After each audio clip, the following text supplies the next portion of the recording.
Bismillahirrahmanirrahim. Assalamualaikum warahmatullahi wabarakatuh. Selamat pagi, salam sejahtera untuk kita semua. Pada kesempatan kali ini kita akan membahas mengenai numbering, section, lalu main match, hyperlink, watermark, dan equation editor. Di pertemuan keempat ini adalah pertemuan yang terakhir di pembahasan Microsoft Word ya. Jadi ini adalah sesi terakhir di materi Microsoft Word.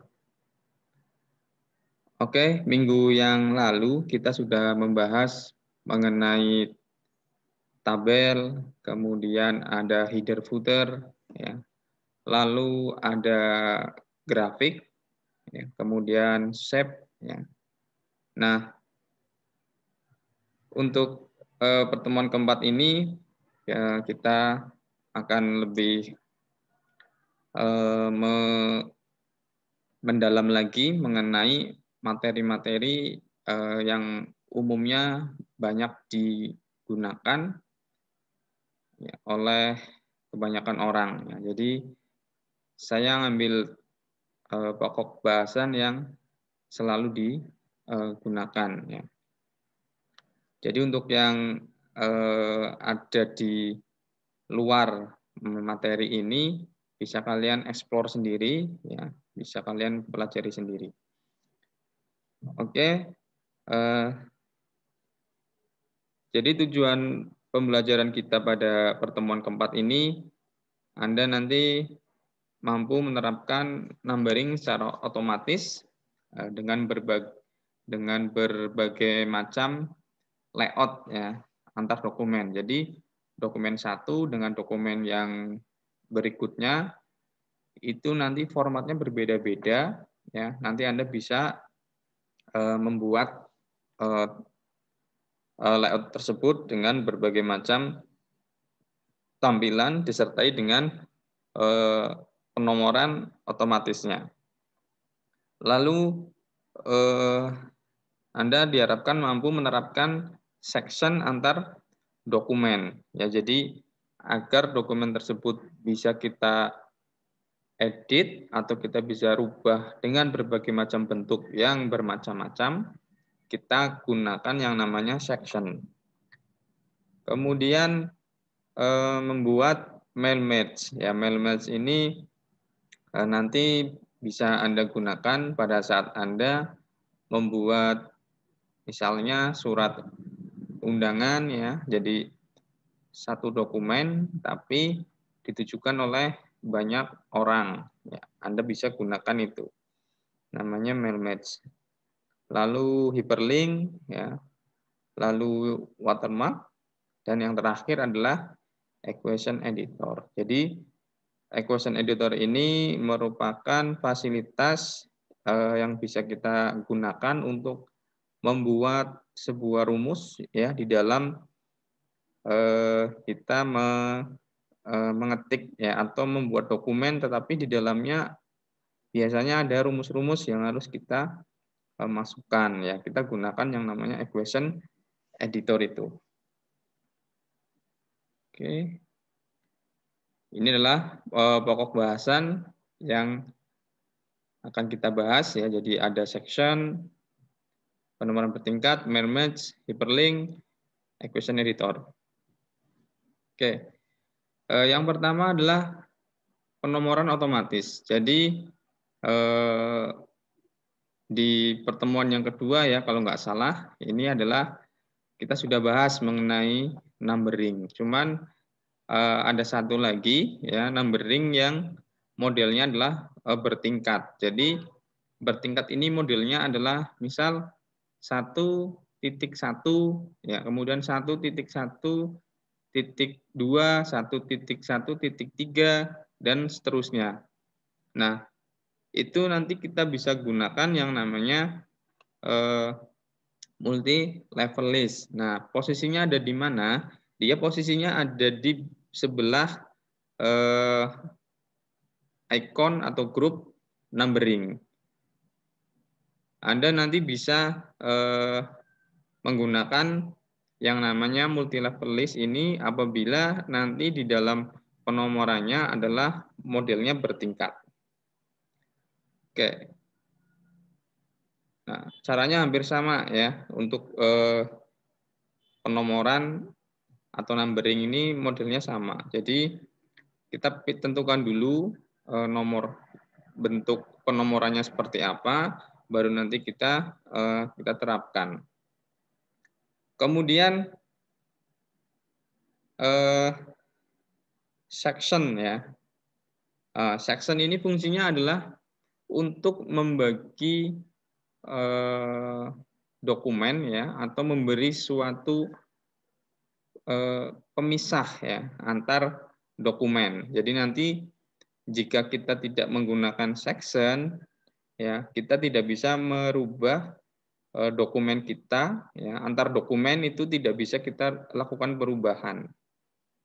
Itu makanya kita gunakan section. Nah, cara penggunaannya adalah kita pilih di layout ya atau di pack layout juga bisa. Ini yang versi 2013 ya, pack layout. Kalau yang 2016 di sana ada layout.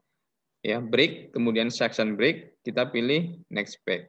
Nanti dokumen tersebut ya nanti akan dipisah ya. Jadi antar dokumen yang satu dengan dokumen yang kedua dia akan mengalami pemisah seperti itu. Jadi sehingga nantinya kita bisa melakukan pengeditan dengan berbagai macam model. Misalkan halaman 1 itu bentuknya potret, lalu halaman 2 bentuknya landscape. Kemudian antara halaman 1 dengan halaman 2 kita mau beri header yang berbeda-beda, itu bisa dengan syarat kita gunakan section terlebih dahulu. Oke, untuk memperjelas materi tentang section dan penomoran multi-level list akan saya beri contoh terlebih dahulu. Ya.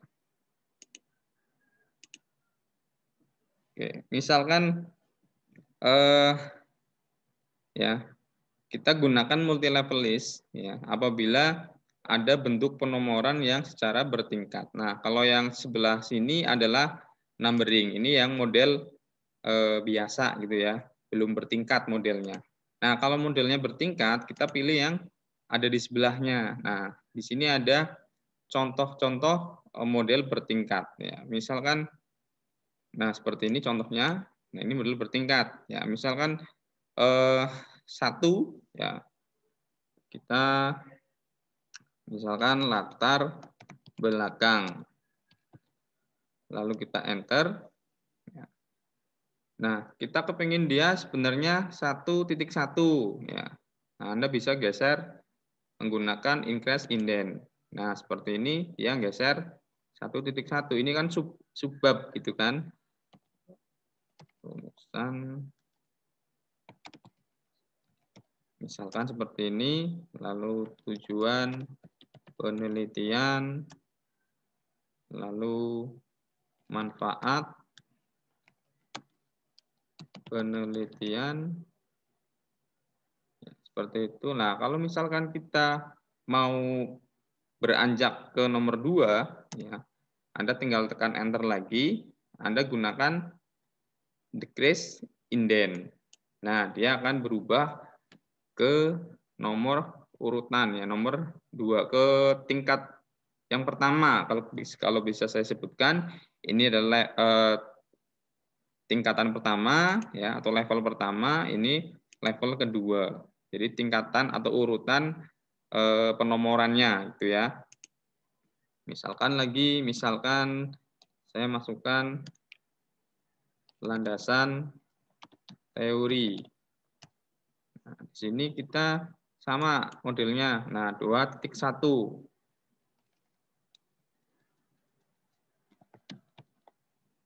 Lalu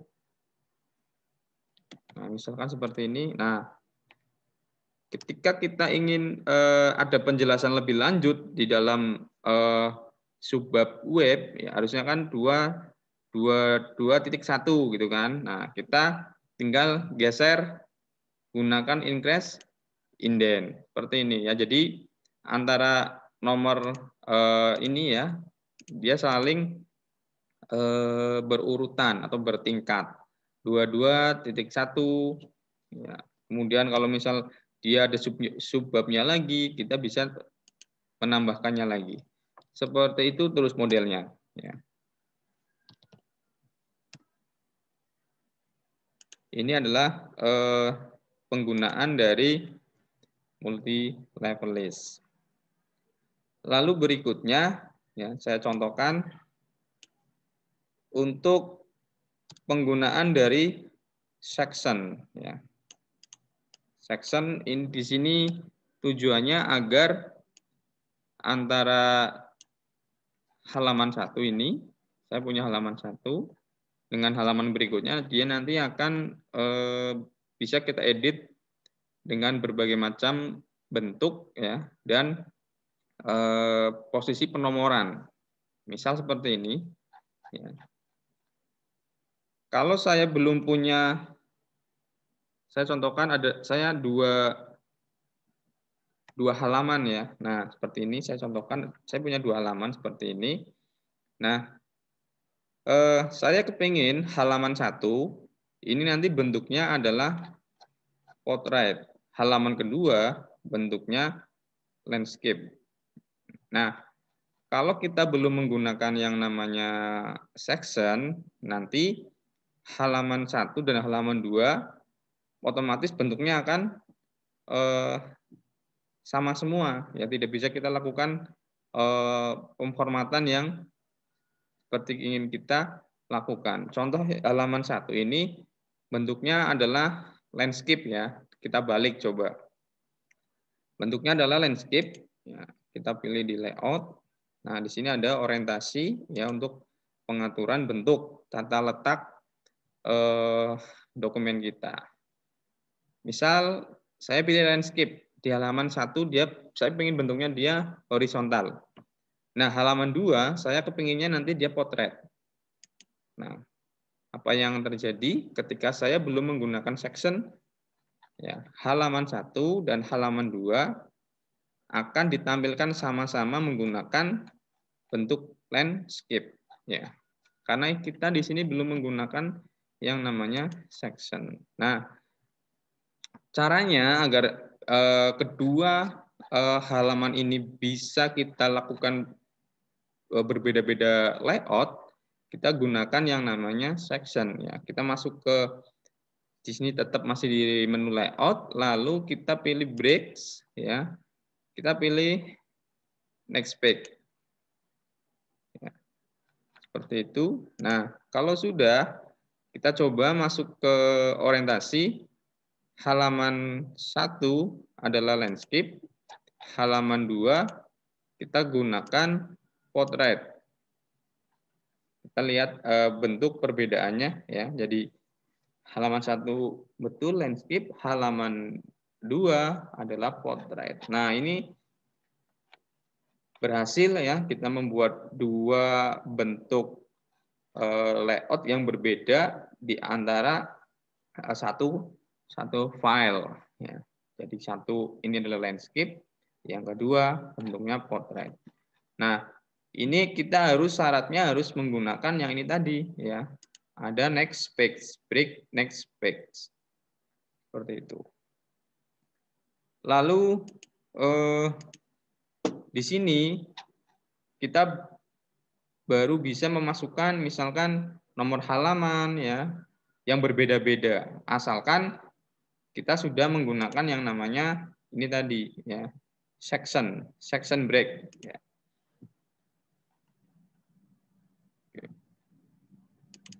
Saya contohkan, misal saya masukkan header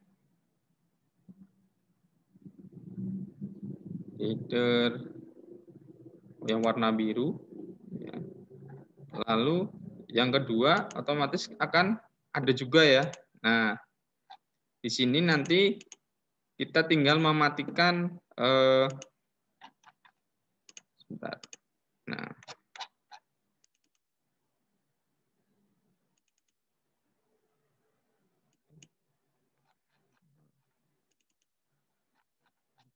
komputer. Oh, hilang. Sebentar.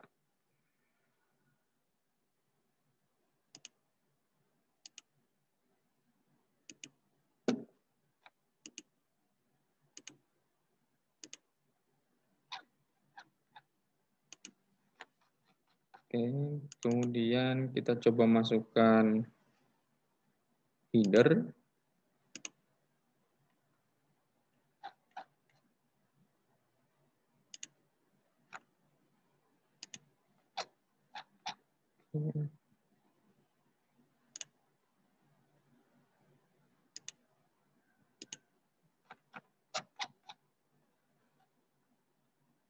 Ya. Jadi kita bisa melakukan seperti halnya kemarin ya, di minggu yang lalu kita bisa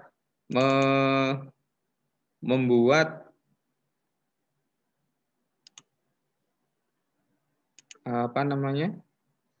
tampilan yang berbeda-beda di dalam satu file ya, seperti itu.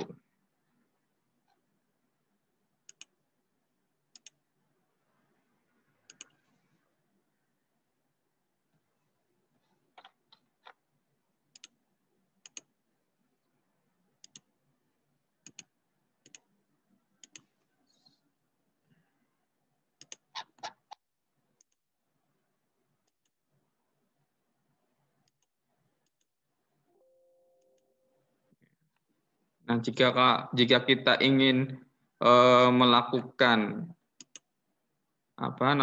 memberi header dengan berbeda bentuk dengan yang pertama, ya, Anda nanti matikan dulu di link to previews-nya, ya.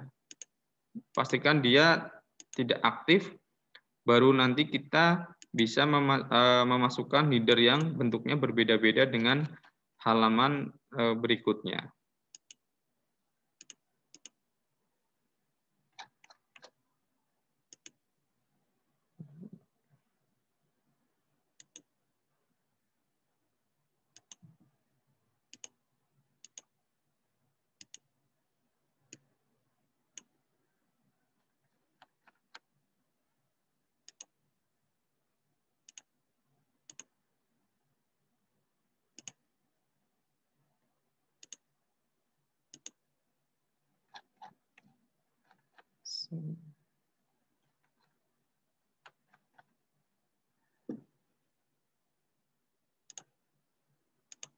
Ya, caranya seperti itu ya, untuk merubah berbagai bentuk yang ada di tampilan kita ya, di section kita. Anda matikan dulu ininya, link to previews. Nah, seperti ini baru kita bisa memasukkan. Itu seperti itu cara dari section break ya. Oke, lalu berikutnya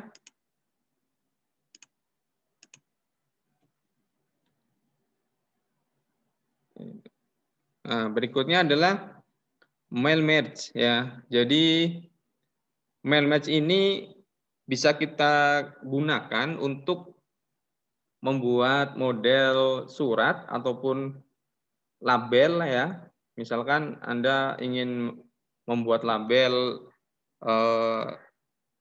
tamu undangan ya di dalam surat undangan kita.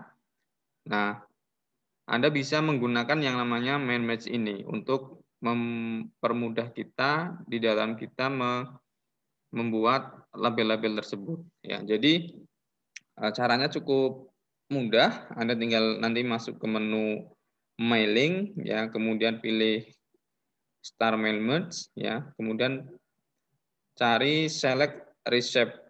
Nah, di situ nanti kita tinggal mengikuti step by step, langkah demi langkah yang sudah disediakan di sana ya. Jadi cukup mudah penggunaannya di dalam membuat mail merge. Nah, untuk di mail merge ini ada dua cara untuk kita membuat sebuah mail merge. Jadi yang cara pertama adalah kita langsung membuat datanya terlebih dahulu, ya. Misalkan kita buat dulu datanya. Saya contohkan misalkan tamu undangan ya. Berarti kan kita harus punya nama, kemudian alamat, ya. Kemudian misalkan nama kotanya di mana, seperti itu. Nah, kita buat terlebih dahulu di Microsoft Excel misalkan. Boleh ya, kita datanya kita masukkan di situ dulu, kemudian kita simpan dengan nama bebas ya namanya, terserah. Nah, nanti pada saat kita masuk ke main merge ini di Microsoft Word, kita tinggal panggil data yang tadi baru kita buat ya. Kita konekkan, baru nanti data tersebut bisa kita gabung dengan dokumennya kita. Itu cara pertama. Cara yang kedua, kita langsung bekerja atau memasukkan datanya tetap di Microsoft Word-nya, seperti itu. Saya contohkan penggunaan dari Merge ya, yang cara pertama dulu. Cara pertama dulu yang menggunakan kita masih menggunakan datanya di Microsoft Word. Jadi misal Anda masuk ke mailing ya, di sini nanti pilih Start Merge, di sini ada step by step ya. Nah, saya syaratnya harus punya dokumennya terlebih dahulu. Misalkan saya mau mengundang orang ya. Misalkan saya bikin surat undangan. Di sini saya tuliskan kepada yang terhormat. Nah, pastikan di sini ada namanya, kemudian dia di mana, ya. Kemudian alamat. Nah, kan kayak gini. Nah, data yang kita butuhkan adalah nama, kemudian tempat ya, nama dan tempat misal. Nah, ini adalah bentuk suratnya terlebih dahulu. Nah, kita simpan dulu ya. Bentuk suratnya kita simpan.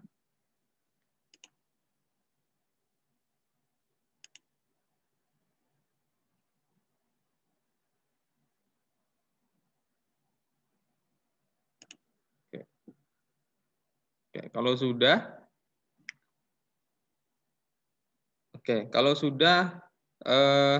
kita masuk ke Start Merge ya. Lalu step by step Merge wizard. Lalu di sini ada pilih letter, kemudian next. Kemudian karena datanya kita baru ada dan kita ingin memasukkannya di dalam Microsoft Word-nya, Anda pilih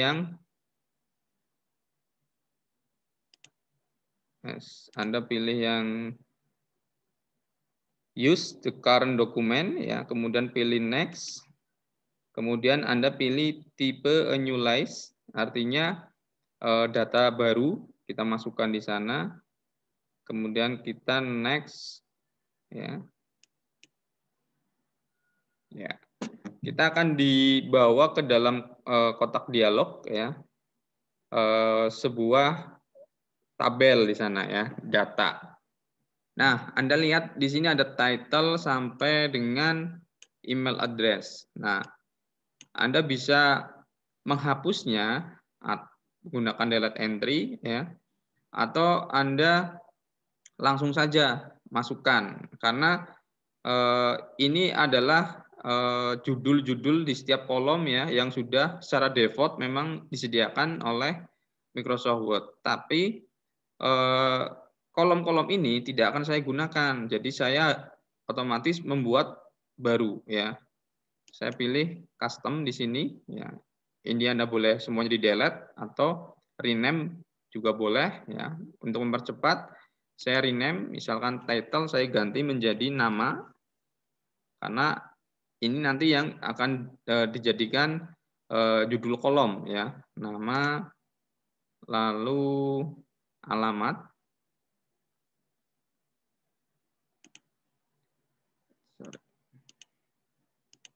alamat. Oke, saya cuma 2 saja. Lalu oke, kalau sudah. Nah, di sini ada nama dan alamat.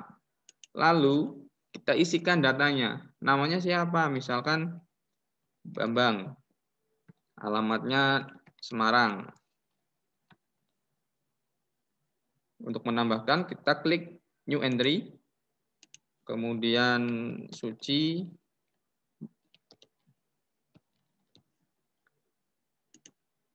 Lalu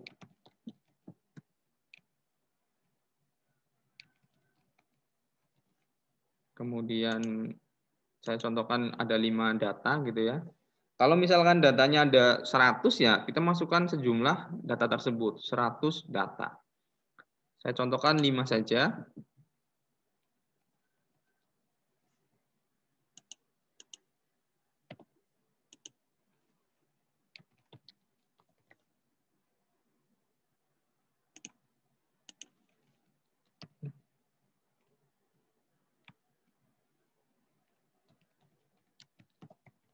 Nah, misal seperti ini, ya datanya sudah terbentuk, lalu kita oke.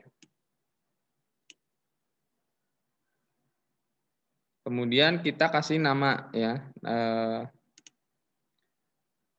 file yang tadi baru kita masukkan datanya. Misal saya kasih nama data 1. Kalau sudah kita save. Ya. Oke. Lalu langkah berikutnya adalah kita memasukkan judul ya, yang sudah kita buat tadi. Ada nama dan ada alamat. Ya, itu yang kita gunakan untuk memanggil datanya. Ya, di sini kita lihat ada insert merge field. Ya, kita masukkan di bawahnya teks kepada yang terhormat. Ya, nama, lalu enter, kemudian field selanjutnya adalah alamat. Klik alamat. Nah, misalkan seperti ini. Ya, di sini misalkan teks ya. Di sini teks suratnya.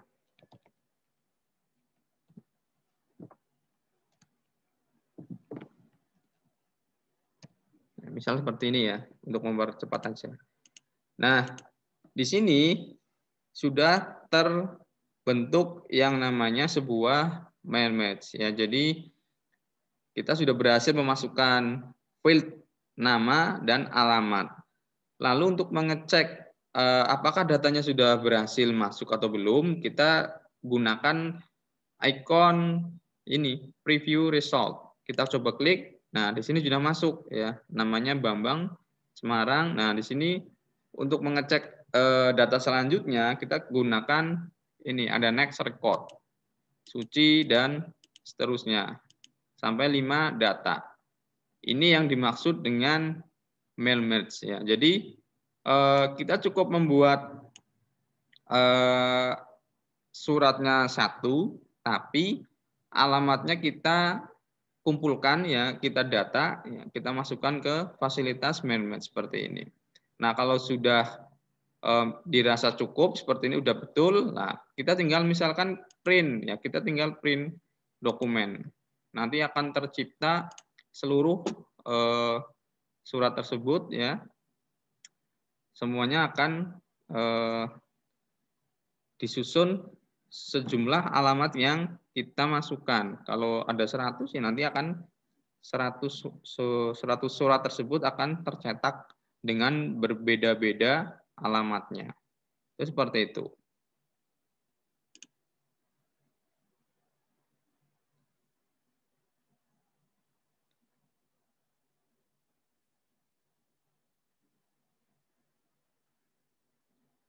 Ini ada yang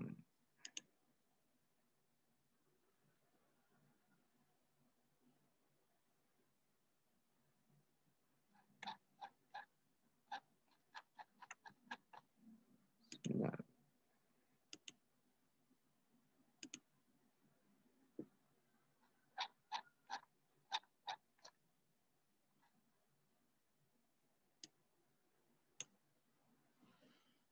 Oke, itu untuk cara kita menggunakan yang namanya mail match ya.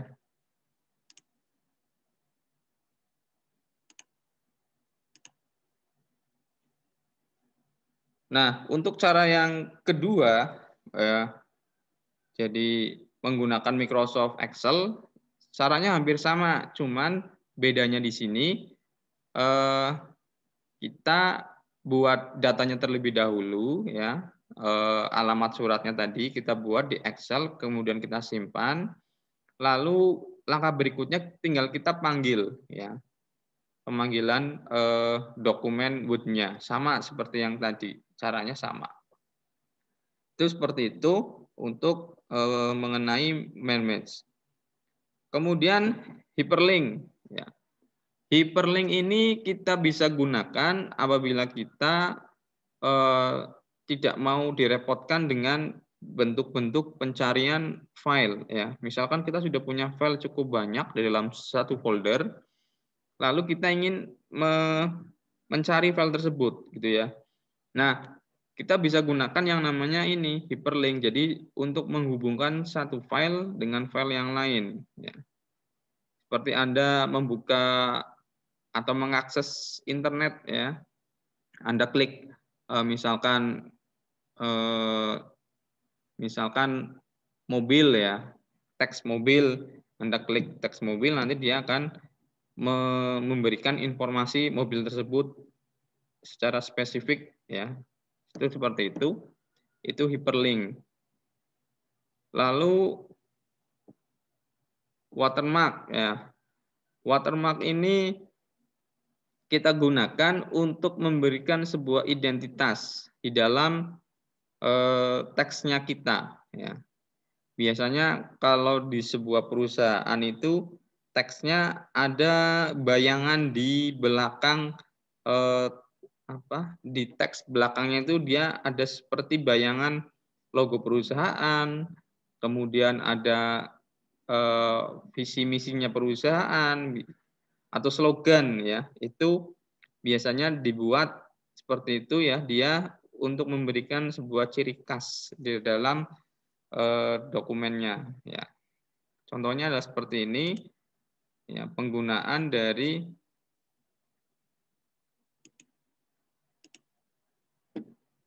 watermark.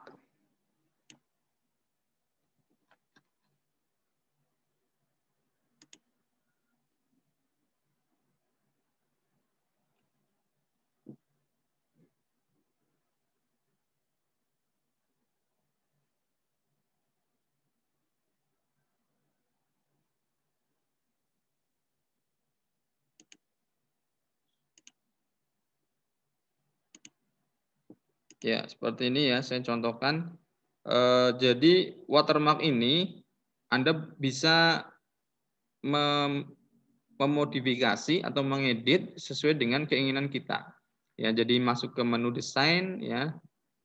Jadi di sini ada page border, page color ya, di grup dia berada di grup page background. Kita pilih watermark. Nah, di sini sudah tersedia contoh atau secara default sudah ada contohnya. Misal kita pilih ini, nah nanti di teksnya kita dia akan seperti ada bayangan ya. Nah, ini juga kita bisa atur ketebalan ya, kemudian jenis hurufnya, warnanya dan seterusnya. Ini bisa kita gunakan. Nah, kalau misalkan kita kepingin nggak seperti itu tulisannya ya. Nah, di sini adalah cara untuk mengeditnya di sini. Misal kalau gambar Anda bisa masukkan the picture watermark ya, Anda tinggal pilih gambar yang ingin Anda gunakan sebagai watermark-nya. Nah, kemudian ini adalah bawaan dari Word-nya, Anda bisa ganti menjadi ini rahasia. Kemudian nah, besarnya huruf bisa kita atur di sini. Fontnya jenisnya apa ya, juga bisa kita gunakan. Lalu color-nya juga bisa kita pilih ya. Mau warna apa? Watermark biasanya ya transparan bentuknya atau warnanya.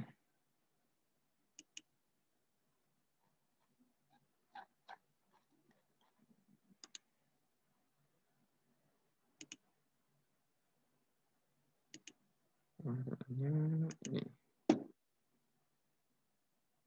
Nah, kemudian layoutnya mau diagonal atau horizontal, terserah ya.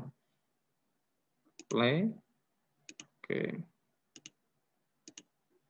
terlalu kecil. Ya, ini muncul di sini ya. Ini rahasia. Ini rahasia. Nah, seperti itu bentuk dari penerapan dari watermark. Ya, seperti ini ya.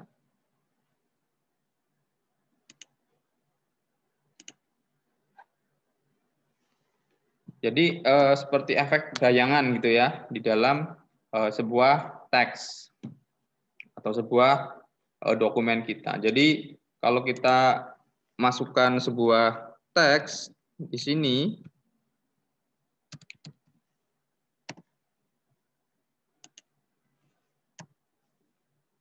ya, dia tetap kelihatan sebenarnya. Dia tetap terlihat di belakang, tetap ya seperti ini. Dia tetap kelihatan.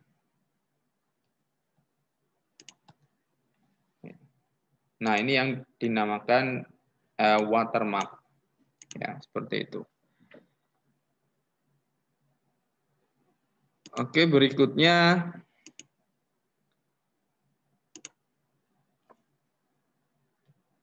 equation editor ya. Nah, pernah mungkin Anda melihat ini ya rumus-rumus seperti ini sudah pernah lah ya, sudah pernah melihat. Tetapi bagaimana kalau kita memasukkan ini di dalam Microsoft Word ya, atau misalkan suruh diketik ya. Kalau ditulis tangan sih jelas mudah, tapi harus diketik. Bagaimana caranya gitu kan? Nah, ini di Microsoft Word ada yang namanya khusus untuk menulis atau membuat sebuah rumus ya. Ini namanya equation ya. Atau ada yang menyebut equation editor. Nah, caranya adalah kita tinggal masuk ke menu equation editor ya, nanti di sana akan disediakan berbagai macam bentuk-bentuk rumus yang ada ya. Tinggal kita sesuaikan rumus tersebut bentuk dasarnya apa ya. Kalau pangkat ya berarti pangkat kemudian dikombinasi dengan kurung, kurawal dan seterusnya. Jadi kita harus kombinasikan atau kita cari tahu terlebih dahulu bentuk rumus dasarnya itu apa. Baru nanti kita kombinasi dengan bentuk rumus yang lain. Baru nanti bisa terbentuk sebuah rumus satu kesatuan. Contohnya seperti ini.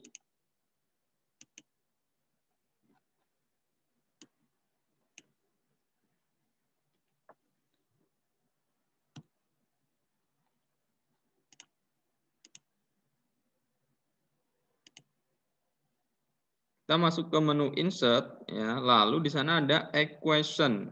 Ya. Nah, kita segitiga kecil kita klik. Ya, di sini akan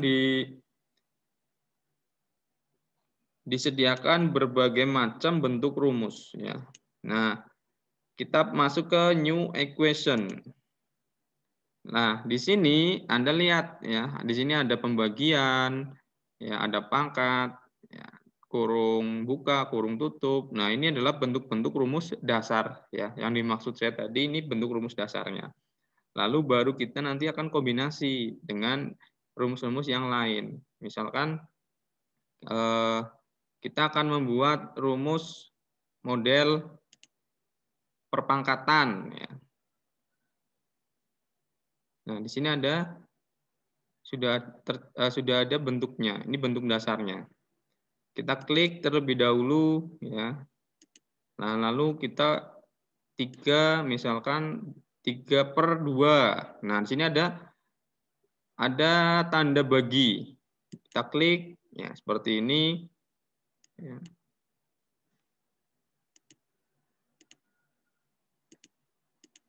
Misalkan ini 3, ini kasih 2, ini pangkat 3. Ya, seperti itu caranya. Jadi kita kombinasikan bentuk-bentuk rumusnya. Misalkan tambah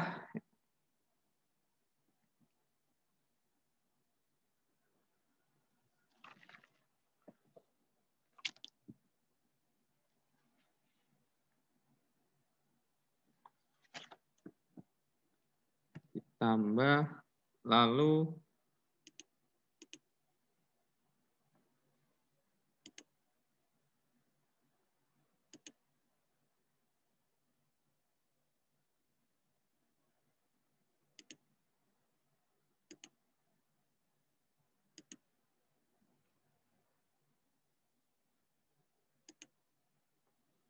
ini adalah bentuk kurung gitu ya. Nah, bentuk kurung kemudian kita kombinasi. Jadi nggak bisa langsung satu bentuk langsung terbentuk itu tidak. Jadi kita cari-cari dulu bentuk dasar rumusnya seperti apa atau bentuk dasarnya, baru kita kombinasikan dengan bentuk-bentuk yang lain yang ada di sini. Ya, contohnya seperti ini tadi ya. Jadi kita pilih bentuk dasarnya adalah pangkat ya, kemudian kita cari kurung buka dan kurung tutup ya, kemudian baru kita bagi seperti itu. Misal 4/3 misalkan ya, dibagi pangkat 2. Kemudian seperti ini juga yang bisa kita gunakan. Misal seperti ini. Kemudian kita kombinasikan dengan bagi ya. Kemudian kita kombinasikan juga dengan pangkat, misal ya seperti itu. Baru kita masukkan angkanya.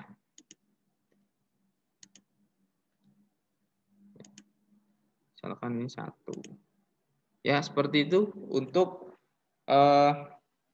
equation editor. Jadi pada saat kita memasukkan atau bekerja dengan sebuah teks, tiba-tiba di sana harus kita masukkan sebuah rumus, ya kita gunakan ini, ya, equation editor. Ya, ini bisa kita tengahkan, ya, bisa kita atur ketebalan hurufnya dan seterusnya. Ya, seperti itu ya pembahasan di pertemuan yang keempat. Jika ada hal yang dirasa kurang jelas, nanti silakan ditanyakan ya, ataupun nanti boleh di pas saat praktikum ditanyakan langsung. Demikian yang bisa saya sampaikan, kurang lebihnya mohon maaf. Terima kasih. Assalamualaikum warahmatullahi wabarakatuh.